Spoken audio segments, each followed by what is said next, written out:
The lawyer's office smelled faintly of paper and old polish, the kind of quiet professional space where emotions always feel out of place but inevitably arrive anyway. We sat in stiff chairs arranged in a semicircle that made the room feel like a courtroom without a judge. Family members who had barely spoken in years now sat shoulder to shoulder, bound together by death rather than affection. My brother sat across from me with his arms folded confidently, dressed in one of his tailored suits even though this was not a business meeting but a farewell of sorts. What happened next was rather unexpected. I will tell you everything, but first, if you enjoy stories like this, you want to be part of the 10% viewers who click on the like button. It makes us really happy. If you are yet to subscribe to our channel, kindly support us today by subscribing to this channel. This helps us to bring you more beautiful stories. It will be great to tell us where you are watching us from in the comment section. Now let's get into the details of the story. I remember noticing how relaxed he looked, how assured his posture was, as if the outcome of the day had already been decided in his favor long before the lawyer ever opened the folder. I, on the other hand, felt like I was balancing between grief and unease, still struggling to accept that our father was truly gone and that this cold administrative process was how his life's work and legacy would now be reduced to legal language and signatures. The lawyer cleared his throat and began with formalities, reading out dates, confirmations, and declarations in a voice that never rose or fell in emotion. My mind drifted briefly to the last time I had been in this same room years earlier, when Dad had updated his will after Mom died. Even then, my brother had been visibly interested in every word about assets, control, and authority, while I had mostly cared about whether Dad was taking care of himself and resting like he should. As the lawyer transitioned from introductions to the body of the will, the room subtly shifted. Spines straightened. Breathing slowed. Everyone leaned in just a little. Death may have been the official reason we were gathered, but money was the unspoken gravity pulling us all into temporary alignment. When the words family business were spoken for the first time, my brother's mouth curved into a smile that was almost involuntary. The lawyer announced that the company, along with its offices, operating accounts, and executive authority, had been granted to him in full. There was a murmur of approval from a few relatives who had always admired my brother's ambition. A couple of them even nodded as if the decision confirmed what they had always believed was inevitable. My brother didn't hide his satisfaction. He adjusted his tie, leaned back in his chair, and glanced in my direction with a look that was almost apologetic in its arrogance, the kind of look that said he knew he had won but wanted credit for pretending to be gracious about it. Then the lawyer continued, his tone unchanged as he read my portion of the inheritance. I was granted ownership of our father's old house on the outskirts of town. The same house that had not been renovated in decades. The same house with the leaking roof, cracked driveway, and overgrown yard that had embarrassed my brother every time we drove past it. For a brief moment, the room was quiet as the reality of the comparison settled in. Business versus broken down property. Revenue versus repair costs. Authority versus liability. I felt heat rise in my chest, not from anger yet, but from the sting of immediate judgment I could already feel forming in everyone's eyes. The silence broke when my brother laughed. Not softly. Not politely. He let out a loud, unfiltered burst of laughter that startled even the lawyer for a moment. The house, he said, shaking his head in disbelief. You're kidding me. All that old junk? A few relatives chuckled awkwardly, unsure whether they were allowed to find it funny but unwilling to openly challenge him. My brother turned fully toward me now, his grin wide and unapologetic. Guess Dad figured you'd be happiest with memories instead of responsibility, he said, his voice thick with mock sympathy.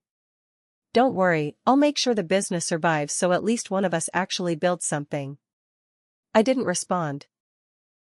Not because I lacked words, but because something deep inside me warned that anything I said in that moment would be used to further his victory.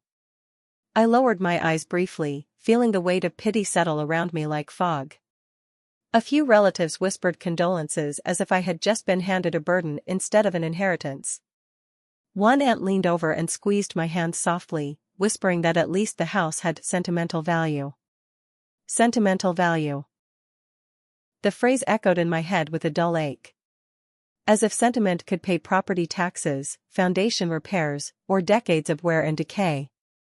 My brother, meanwhile, soaked in the attention like sunlight, congratulated from all sides as if he had personally earned the business rather than inherited it. The lawyer continued reading through technical details about ownership transfers, asset lists, and formal obligations. I barely heard most of it. My attention drifted between my brother's satisfied expression and the quiet murmur of side conversations that had already begun to form around perceived winners and losers. It struck me then how quickly grief had been repackaged into competition. Our father's life distilled into portfolios and deeds, his memory now filtered through what each of us would gain or lose materially. I wondered briefly whether Dad had anticipated this exact scene when he drafted these clauses. Whether he had known exactly how my brother would react. Whether he had known how I would be perceived. When the lawyer finally announced that the reading had concluded, my brother stood almost immediately and extended his hand to the lawyer with a confidence that bordered on celebration. People rose from their chairs in uneven waves, some approaching him with congratulations, others approaching me with sympathy that felt heavier than outright hostility ever could. My brother leaned toward a cousin nearby and said loudly enough for half the room to hear, "Guess someone has to deal with the haunted house while I deal with the real world." Laughter rippled again, softer this time but no less intentional. I felt the humiliation settle into my bones, quiet but sharp. I left the office shortly after without lingering. The hallway felt strangely long as I walked toward the exit, the echoes of voices behind me mixing with the steady beat of my footsteps. Outside, the air felt colder than I expected, and I realized only then that my hands were trembling.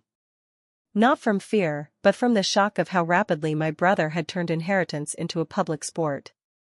I sat in my car for several minutes without starting the engine, staring through the windshield while the lawyer's words replayed in my mind.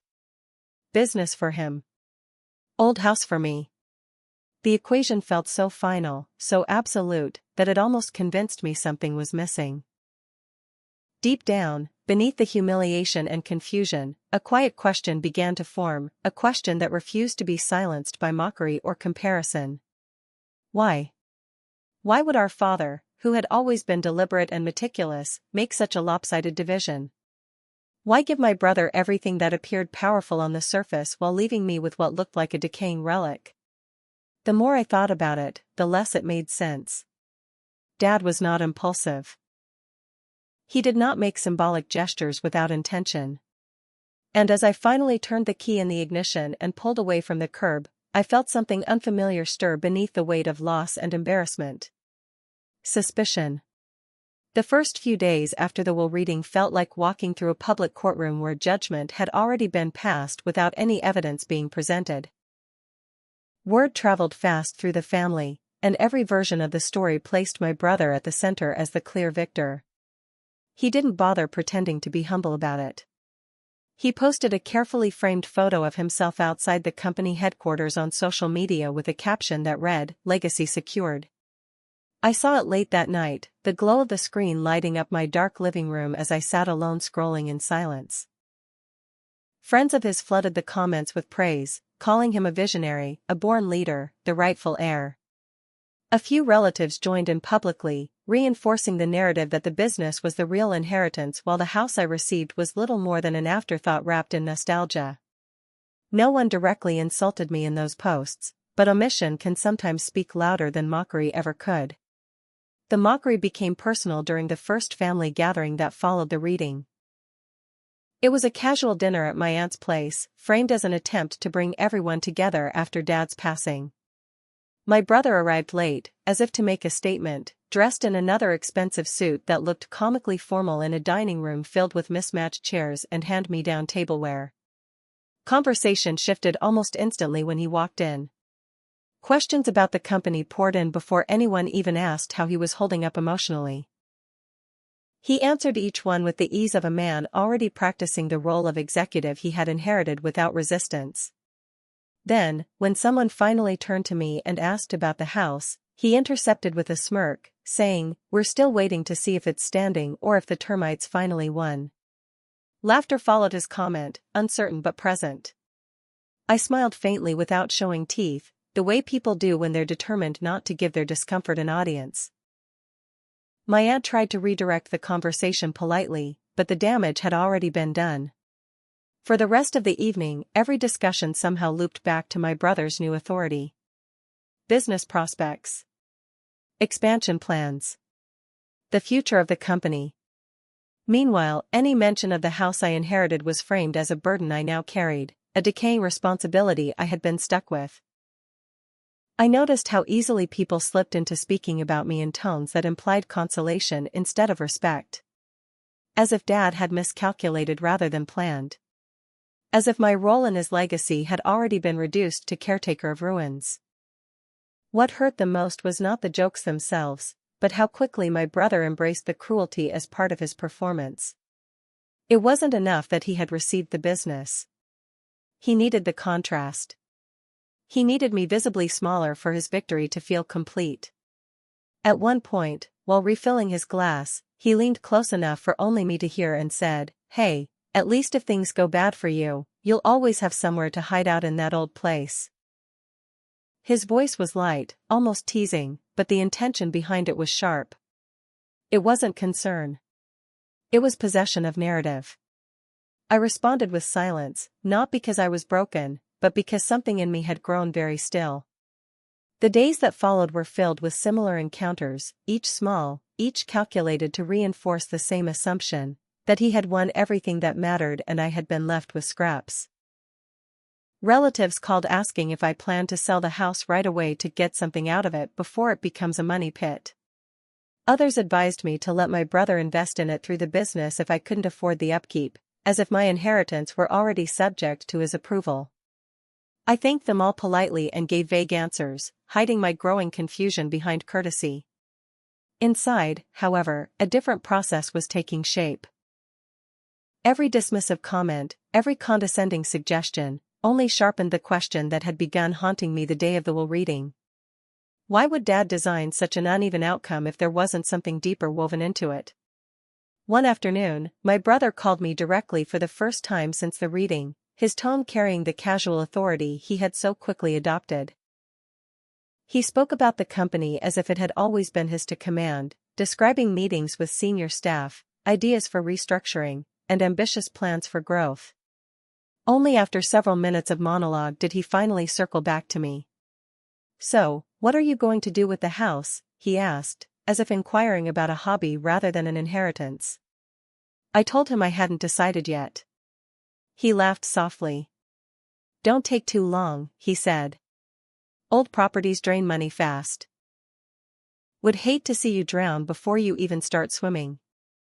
I ended the call shortly after with polite finality, my chest tight not with anger, but with an expanding sense that his confidence rested on assumptions he had not fully examined. That evening, for the first time, I drove out to see the house alone. I had not visited it since Dad's health began to decline, and memory had softened its condition in my mind. Seeing it again in daylight was sobering. The paint was peeling more than I remembered. The porch sagged slightly under its own age. The yard was overgrown with weeds that had begun to claim what once had been careful landscaping. On the surface, my brother's ridicule seemed justified. The place looked exactly like the useless inheritance everyone assumed it to be. But as I sat in my car across the street, watching the late sun cast long shadows against the weathered walls, I felt something stronger than disappointment. I felt presence. That house had never been just a building to my father. It had been the first thing he bought with his own hands and stubborn will. It had been the base from which he built the very business my brother now celebrated. Countless nights of planning, calculating, and risking had unfolded within those walls long before the concrete towers of the company office ever rose. My brother saw profit only where numbers declared it. My father had always seen foundations where others saw decay. And suddenly, the idea that he would hand me something meaningless began to feel not just unlikely, but impossible. As I stepped inside the house for the first time as its owner, the scent of age and dust met me immediately. Sunlight filtered through thick curtains, revealing particles in the air that shimmered like quiet witnesses to decades of movement. The furniture remained in place, preserved like a paused memory. I walked slowly from room to room, touching familiar surfaces with unfamiliar authority. Every creak of the floorboards felt louder now that the space belonged to me alone. And as I moved deeper into the house, past the living room and down the narrow hallway toward my father's old study, the mockery I had endured began to feel thinning at the edges. Something about the stillness here felt deliberate. I stood in my father's study for a long time without touching anything, surrounded by shelves heavy with books, folders, and old filing boxes. This room had always been off-limits during his life, guarded not by locks but by a quiet understanding that it was his sanctuary of thought and work. My brother had never shown interest in this room. He had chased visible success, not the infrastructure that supported it. And as I looked around now, surrounded by the physical residue of decades of planning and foresight, I felt my suspicion deepen into something more focused. Expectation. Someone who returns to an old battlefield finds echoes of scars.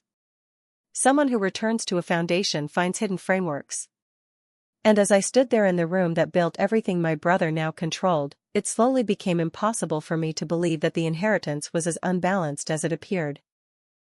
The house was not merely shelter. It was origin. And origin, when properly understood, has a way of outlasting even the brightest visible power.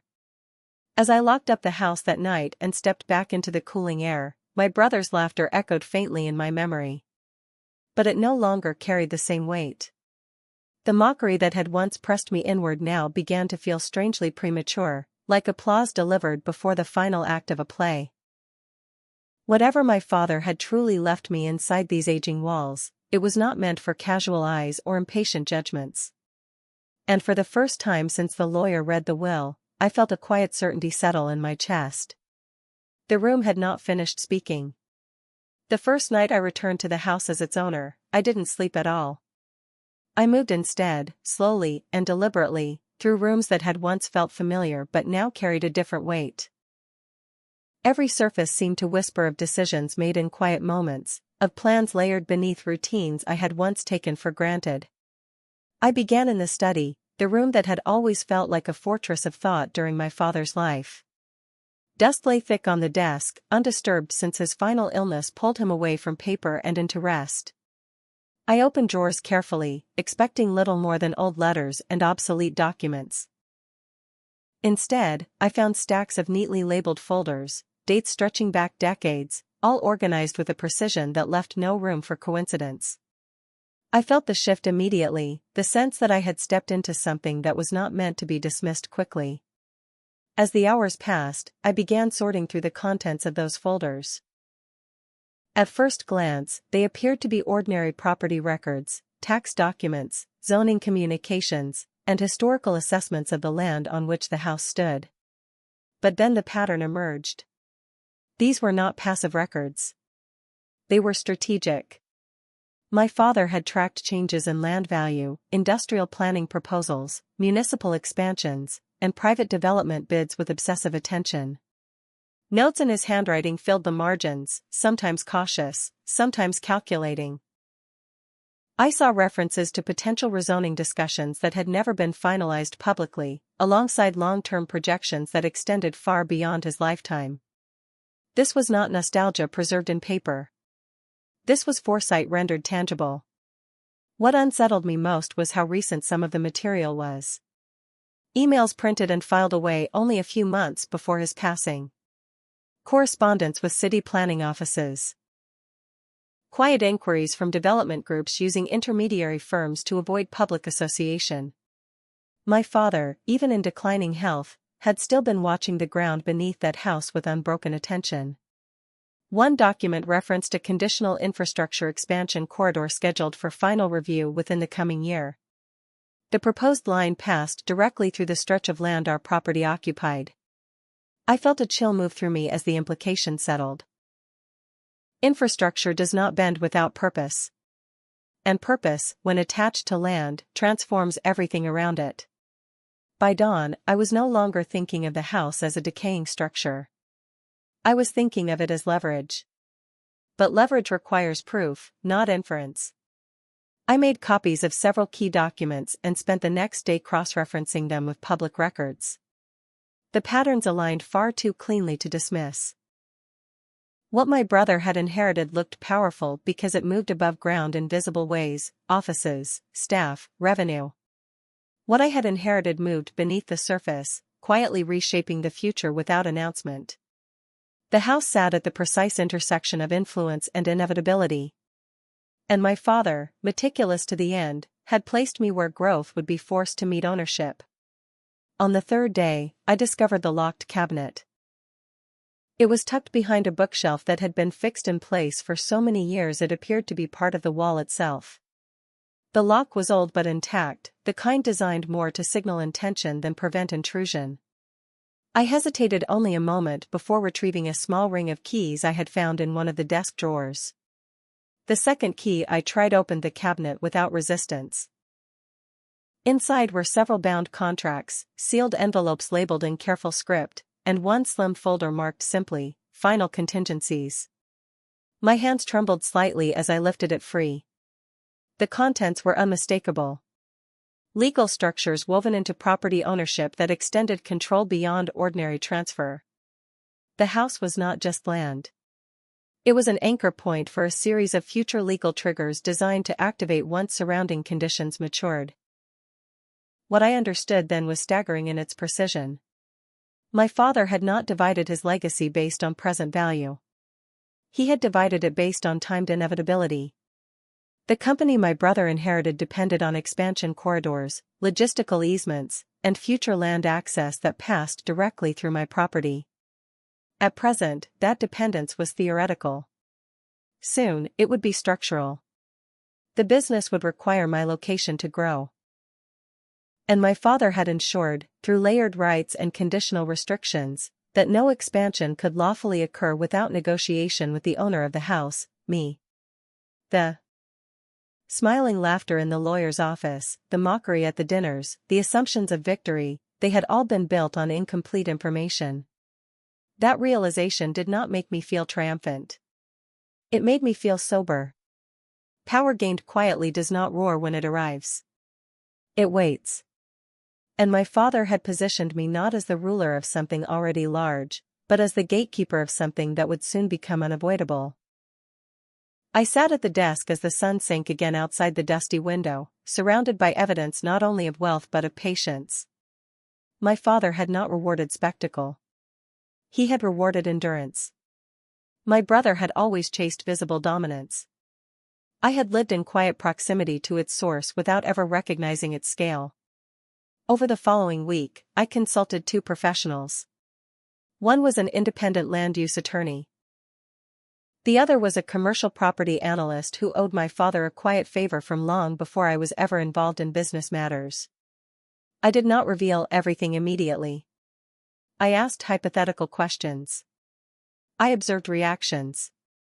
Each confirmation tightened the shape of the truth. If even half of what I held in those documents activated as projected, the value of the land would eclipse the present valuation of the business itself. Not in sentimental terms, not in speculative fantasy, but in enforceable economic reality.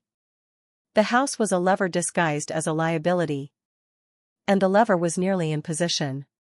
It was only then, standing in the quiet shadow of my father's long planning, that I fully understood the cruelty of my brother's laughter. He had mistaken visibility for dominance. He had mistaken applause for certainty. And he had done so at the precise moment my position was transitioning from symbolic to structurally unavoidable. I did not feel anger toward him in that realization. I felt distance. A widening separation between what he believed he controlled and what was already quietly closing around him. By the time I returned to the house at the end of that week, I no longer walked its halls as a reluctant heir. I walked as a custodian of timing. I moved through the rooms with new awareness, seeing past the peeling paint and sagging beams toward the forces they anchored.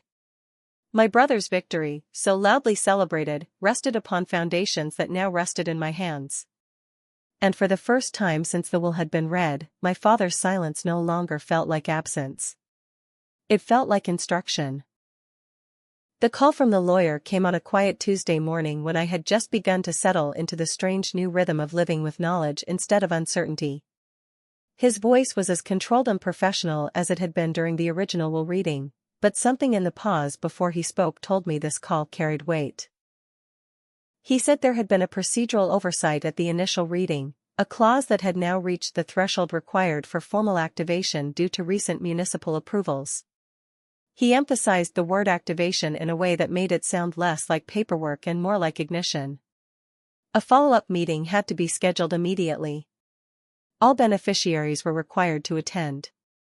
I thanked him without asking questions, because by then I already understood what was coming. The silence my father had left behind was about to speak aloud. When I arrived at the law office for the second time, the atmosphere was entirely different. The stiff formality remained, but the emotional temperature had shifted. Relatives entered the room with curiosity instead of grief, speculation replacing sorrow as the unspoken driver of their presence. My brother arrived late again, but this time not with theatrical confidence. Rather with mild irritation, as though this meeting were an inconvenience interfering with his newly assumed authority. He greeted me with a brief nod, not bothering to hide the faint condescension in his eyes. To him, the story had already been written. He still believed the next scene belonged entirely to him. The lawyer waited until everyone had settled before speaking. There were no pleasantries this time. No introductory summary. He opened a fresh folder and announced that recent zoning confirmations had triggered a clause inserted into my father's will 8 years earlier. The room shifted again, collective attention tightening as if an unseen current had passed through the air. My brother leaned forward for the first time since he had entered, interest sharpening his expression. The phrase "final clause" carried different meaning now than it had at the original reading. Then, it had sounded like routine procedure. Now, it sounded like consequence. The lawyer began by explaining the infrastructure corridor that had been quietly approved by city planners after years of developmental negotiations. He spoke of expansion lines, access easements, and logistical pathways required for the company's next phase of physical growth. My brother nodded faintly as these details were outlined, clearly viewing them as validation of his success rather than warning signs of dependency. What he did not yet understand, and what he had never taken the time to understand, was where that corridor intersected. Then the lawyer turned to me. He read out the legal designation of the land beneath the old house. The same decaying structure my brother had mocked. The same property relatives had pitted me for inheriting. According to the clause, ownership of that land was not only residential in function, it carried the controlling rights over the exact stretch required for the company's future operational expansion. Without formal agreement from the owner, no lawful development could proceed. The clause continued, layering additional restrictions, right of access limitations, conditional revocation of adjacent easements, and a contingency that allowed the landowner to renegotiate or deny developmental leverage entirely at the point of activation. The room fell into a silence so complete it felt artificial. My brother spoke first, his voice filled not with anger yet, but disbelief. He laughed once, short and sharp, as if to test whether the moment was real. "That's not how this works," he said. "The business owns its growth. You can't just give a house control over corporate expansion." The lawyer did not respond to his tone. He responded to the law. He clarified, calmly and precisely, that the company's growth was subject to land use rights granted not to the corporation directly, but to controlled parcels of land through historical agreements drafted long before the business had ever scaled to its current dimensions. Agreements authored, negotiated, and preserved by my father. My brother's face lost its relaxed authority inch by inch as the implications unfolded in slow motion. The business he believed he had inherited outright was, in truth, structurally tethered to the land beneath my house. Every future expansion he had already begun planning depended entirely on negotiation with the person he had laughed at. With me. He turned to me sharply, searching my expression for denial, confusion, anything that might soften what was being said. I gave him none. I did not smile. I did not accuse. I remained still in the way one remains when the truth no longer requires defense. The lawyer continued reading, his voice steady as ever, detailing how the clause transferred leverage over expansion entirely to the landowner once the corridor reached municipal approval, which it now had. My inheritance had not been the remains of my father's legacy. It was the keystone of it. The room erupted into overlapping reactions, gasps, whispers, incredulous murmurs. My brother stood abruptly, his chair scraping against the polished floor as he demanded explanation after explanation, each question louder than the last. He accused the lawyer of misinterpretation, the city of impropriety, even my father of deception. His voice rose with each deflection as the truth cornered him from all sides. Meanwhile, the lawyer answered without emotion, reiterating that every signature, every title, every clause had been lawfully executed under my father's authority. It became painfully clear then that my brother's triumph had been conditional without his knowledge. He had inherited the visible crown, not the throne itself. The real instrument of control had been placed in quieter hands. When the lawyer finally concluded the reading, he looked directly at my brother and stated with unmistakable clarity that any forward movement of the company's physical operations would now require written consent from the current landowner, me. No consent, no expansion. No negotiation, no leverage. The hierarchy my brother had celebrated publicly now sat inverted before the gathered family. The facade broke. My brother's voice dropped in pitch as anger finally replaced disbelief. He accused me of manipulating the outcome, of colluding in secrecy, of planning this reversal. The irony of the accusation was almost unbearable. I had not planned it. I had merely uncovered it. And even that had been at my father's invitation, not my initiative. The leverage I held existed long before I ever understood its shape. My brother's rage was directed not at me alone, but at the sudden collapse of narrative he had built his new identity upon. Relatives who had mocked me days earlier now shifted uneasily, their sympathies redistributing in visible increments. Some stared at me with new unease, others with hesitant respect. The pity that had followed me since the first reading evaporated in the wake of legal inevitability. Power, when it reveals itself, rewrites memory as easily as it rewrites hierarchy.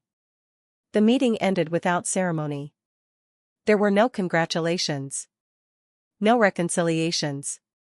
Only the sharp aftertaste of revelation lingering in the room like smoke. My brother left without a word, shoulders tense, jaw set in quiet fury. I remained behind briefly as the lawyer gathered his papers, offering me a final professional nod that carried no triumph, only acknowledgement of the design my father had left behind. Outside, the day felt ordinary in a way that bordered on disbelief. Traffic moved. Pedestrians passed. The world continued its steady rhythm as if nothing extraordinary had just unfolded within that quiet office. But everything had changed. The laughter that had followed me since the first reading had finally fallen silent.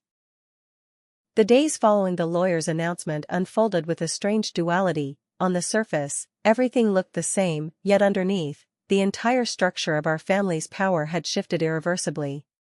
My brother did not call me immediately.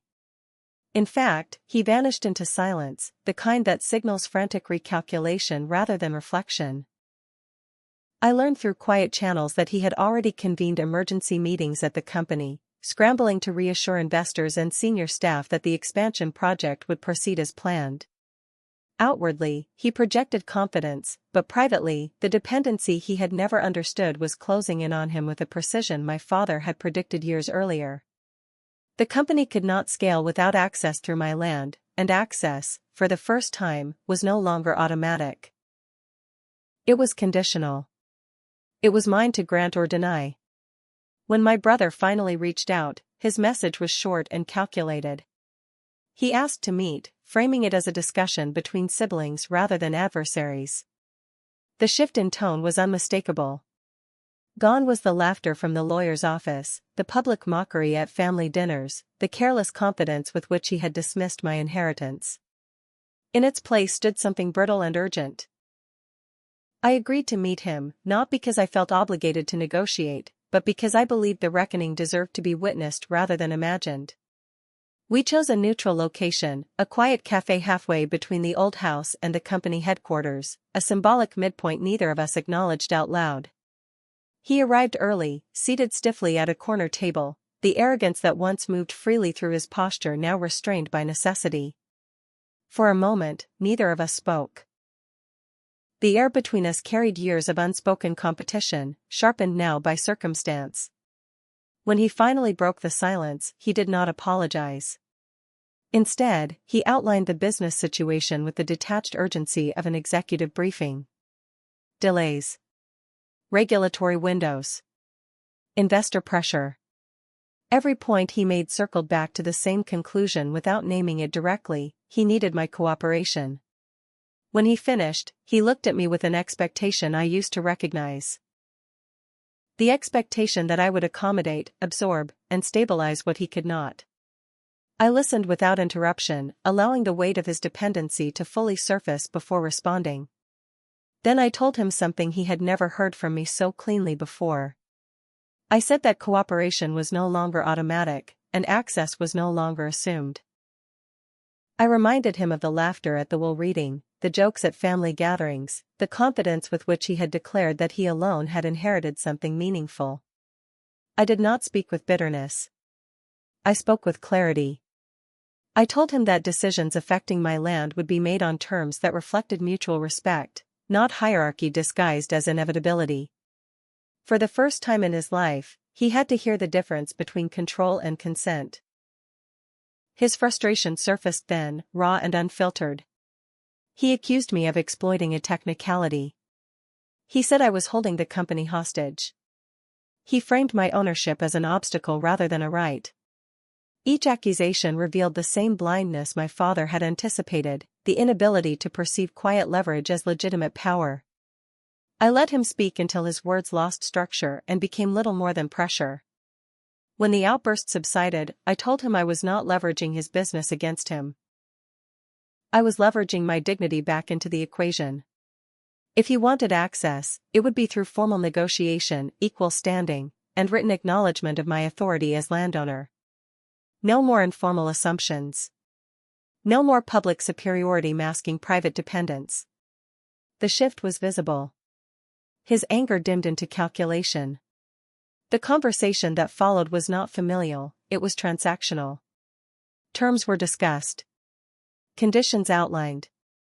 Boundaries defined. And with each clause we debated, the hierarchy continued to invert. What my brother had inherited could grow only as far as I allowed it to, and for the first time since our childhood rivalry began, the advantage was no longer shouting its existence. It was embedded in law, land, and timing. I did not grant him immediate access that day. I told him I would consult professionally and respond through legal channels. The look on his face as he realized persuasion alone would not suffice was something I will never forget. News of the reversal spread through the family with the speed of shock rather than gossip. The same relatives who had offered condolences over my unfortunate inheritance now sought opportunities to reinterpret their past words. Some reached out with cautious congratulations. Others pretended the mockery never occurred at all. A few attempted to align quickly with whichever side now appeared strongest. I observed it all without commentary.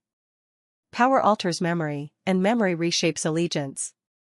My father had understood that human pattern intimately, and now I was witnessing it play out exactly as he had designed the framework to allow.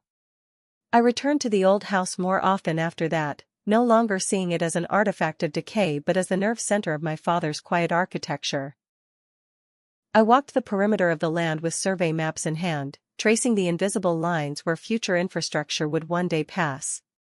The cracked driveway my brother had ridiculed marked the very edge of the corridor that would soon shape commercial movement in the region. Every rusted fence post, every uneven patch of ground now carried projected value not in imagination, but in documented inevitability. The transformation was not immediate or cinematic. It was subtle, unfolding through permits, negotiations, and structural necessity. And yet, it was unstoppable. Some weeks later, I received the formal proposal from my brother's legal team. The language was measured, the figures significant, the terms careful. Access in exchange for compensation, shared oversight, and equity participation. It was a stark contrast to the laughter with which he had once dismissed my inheritance. I reviewed the offer with my own counsel, refining clauses not just for profit, but for recognition. For years I had been treated as the quieter sibling, the one without ambition, the one who inherited sentiment instead of substance. This agreement, whatever final form it took, would permanently rewrite that false comparison. When the deal was eventually signed, it was done without audience. No celebration. No public announcements of reconciliation. Only signatures placed carefully on paper that aligned growth with consent and advantage with accountability. My brother never apologized in words. He did not know how to dismantle pride enough to shape it into contrition. But his actions, measured now by necessity rather than bravado, became the closest thing to admission he could offer. Our relationship did not heal into warmth. It settled into respect edged with unresolved rivalry. And for the first time, that rivalry no longer leaned predictably in his favor. Standing on the porch of the old house one evening, watching machinery begin early preparatory work along the distant edges of the proposed corridor, I felt the full quiet power of what my father had done. He had not chosen sides between his children. He had chosen balance through delayed inevitability. He had given my brother the visible throne to sit upon, and he had given me the silent key that determined how far that throne could reach. In doing so, he forced a reckoning neither of us could escape, a reckoning between spectacle and structure, noise and foundations. My brother had laughed because he thought inheritance was measured only in what people could see. He had learned, far too late, that the most decisive victories are rarely announced at the beginning of the story. They are written into the ground itself, waiting patiently for the moment when surface power finally needs what it once ignored. And that moment, inevitably, had come. If this story moved you, inspired you, or shocked you, like, share, and subscribe for more powerful family betrayal and reversal stories like this.